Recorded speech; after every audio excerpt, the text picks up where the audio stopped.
نبی پاک صلی اللہ علیہ وآلہ وسلم کے دنیا سے پردہ فرمانے کے بعد حضرت بلال حبشی بھی ملک شام کی طرف روانہ ہو گئے اور وہیں جا کر زندگی بسر کرنا شروع کر دی۔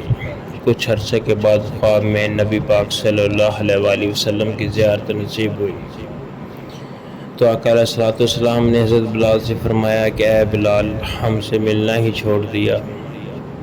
صبح ہوتے ہی حضرت بلال مدینہ کی طرف روانہ ہو گئے۔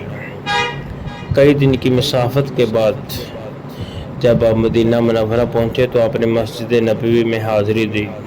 روزہ رسول صلی اللہ علیہ وآلہ وسلم پر پہنچے تو آپ وہیں پر گر پڑے اور بے ہوش ہو گئے۔ جب ہوش آیا تو اہل مدینہ نے کہا کہ اے بلال، آقا علیہ الصلوۃ والسلام کی زمانہ والی زبانی سنا دو۔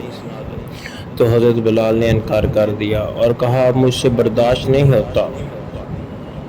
لوگوں نے حسنین کرمین سے کلوایا تو اب آپ انکار نہ کر سکے تو حضرت بلال نے اذان شروع کر دی۔ اہل مدینہ رو پڑے، دل قابو میں نہ رہے، پیارے آقا کا زمانہ تازہ ہو گیا۔ عورتیں بچے سب نکل آئے، غم سے نڈھال بے قرار ہچکیاں بند گئی۔ جب کہا اشہد ان محمد رسول اللہ، لوگ چیخیں مار کر رونے لگے۔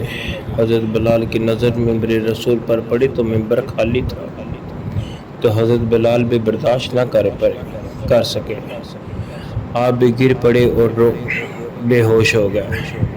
جب ہوش آیا تو آپ اٹھے اور پھر ملک شام کی طرف روانہ ہو گئے۔ یہ محبت تھی حضرت بلال کی آقا علیہ الصلوۃ والسلام سے۔ تو آئے اب ہم بھی مل کر یہ دعا کریں کہ اللہ پاک ہمیں بھی حضرت محمد صلی اللہ علیہ وآلہ وسلم سے حضرت بلال جیسی محبت نصیب فرمائے۔ آمین یا رب العالمین۔